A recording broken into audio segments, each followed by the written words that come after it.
Okay, നമ്മള് മുന്നേ ഈ ബ്രാൻഡിയും പാലും കൂടി മിക്സ് ചെയ്ത സാധനം ഉണ്ടാക്കിയിട്ടുണ്ടായിരുന്നത് ഒരു കോക്ടെയിൽ പോലെ. അതിന് ബ്രാൻഡി മിൽക്ക് പഞ്ച് എന്നാണ് പറയുന്നത്. അന്ന് പക്ഷെ നമ്മൾ ഉണ്ടാക്കുന്ന വീഡിയോ എടുത്തിട്ടില്ല, ജസ്റ്റ് അത് കൊണ്ടൊന്ന് പ്രസന്റ് ചെയ്തിട്ടുണ്ടായിരുന്നുള്ളൂ. പക്ഷെ ഇന്നിപ്പോ നമ്മൾ എങ്ങനെയാണ് ഉണ്ടാക്കുന്നതെന്ന് കാണിക്കുകയാണ്. അപ്പോൾ നമ്മുടെ കയ്യിൽ ഇരിക്കുന്ന സാധനം DSP ബ്ലാക്ക് ബ്രാൻഡിയാണ്. അപ്പോൾ നമ്മൾ ഈ മിൽക്ക് പഞ്ച് ഉണ്ടാക്കുന്നതിൻ്റെ ഫസ്റ്റ് സ്റ്റെപ്പ് ഇത് അടപ്പ് പൊട്ടിക്കുക എന്നുള്ളതാണ്. ഈ അടപ്പ് പൊട്ടിക്കുക നിർത്തി അടപ്പ് കറങ്ങുന്ന ഒരു വൻ ടാസ്ക് പരിപാടിയാണ്. സെയിം അത് തന്നെ ഇപ്പോഴും നടന്നു. പുറത്തുനിന്ന് നമ്മൾ അങ്ങനെ വീഡിയോ എടുക്കണം എന്നുള്ള ഉദ്ദേശത്തിൽ നിന്നല്ല, ഞങ്ങളിങ്ങനെ കപ്പ ബിരിയാണിയൊക്കെ ഉണ്ടാക്കി ചെറുതടിച്ചിട്ട് ചില്ലി ചെയ്യാനുള്ളൊരു സെറ്റപ്പിൽ വന്നപ്പോഴാണ് ഇങ്ങനെ ഒരു പരിപാടി ട്രൈ ചെയ്ത് നോക്കാൻ അവർ പറഞ്ഞത്. ഓക്കെ, ഇതിന് നമ്മൾ ആദ്യം വേണ്ടത് 60 ml ബ്രാൻഡിയാണ്. ഞാൻ ഇതിനകത്ത് 30 ഒഴിച്ചത്. പക്ഷേ ഇത് ഒഴിച്ച് കഴിയുമ്പോഴാണ് 60 ഒഴിച്ചാൽ പോരാന്നുള്ളത്. മിസ്റ്റേക്ക്. സോ അത് കഴിഞ്ഞിട്ട് നമ്മൾ 2 ടേബിൾ സ്പൂൺ പഞ്ചസാരയാണ് ആഡ് ചെയ്യുന്നത്. മധുരം വേണ്ടവർക്ക് കുറച്ചുകൂടി കൂടുതൽ ആഡ് ചെയ്താലും കുഴപ്പമൊന്നുമില്ല.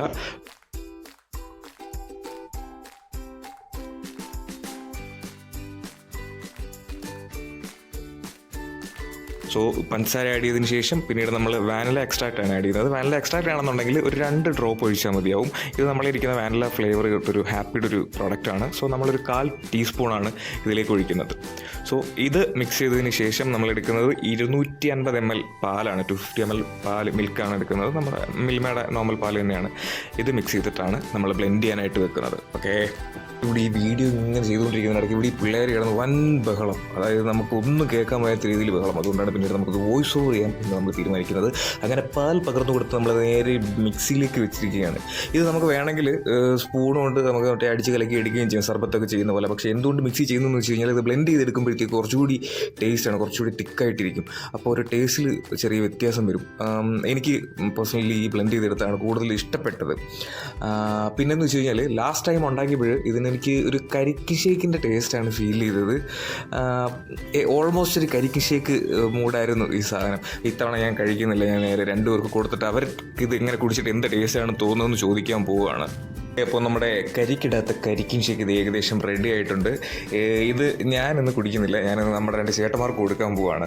ഈ നമ്മുടെ കർണന്മാരൊക്കെ പറയുന്നൊരു സാധനമുണ്ട്, ഈ കള്ളും പാലും കൂടി ചേർന്ന പിരിയും വാളും ഒക്കെ എന്നൊക്കെ ഉള്ളത്. ഇങ്ങനെ ഒരു കിംവദന്തി നിലനിൽക്കെ ഇവർക്കും ഇത് ഏകദേശം ശങ്കിച്ചാണ് ഇത് കുടിക്കുന്നത്. കുടിച്ചു കഴിഞ്ഞാൽ പണി പാളുക എന്നുള്ളൊരു സാധനത്തിലാണ് ഒരു കുടിക്കുന്നത്. ധൈര്യമായിട്ട് ഞാനല്ലേ പറയുന്നത്. ടേസ്റ്റ് ചെയ്ത് നോക്കാം എങ്ങനെയുണ്ടെന്ന് പറയാം.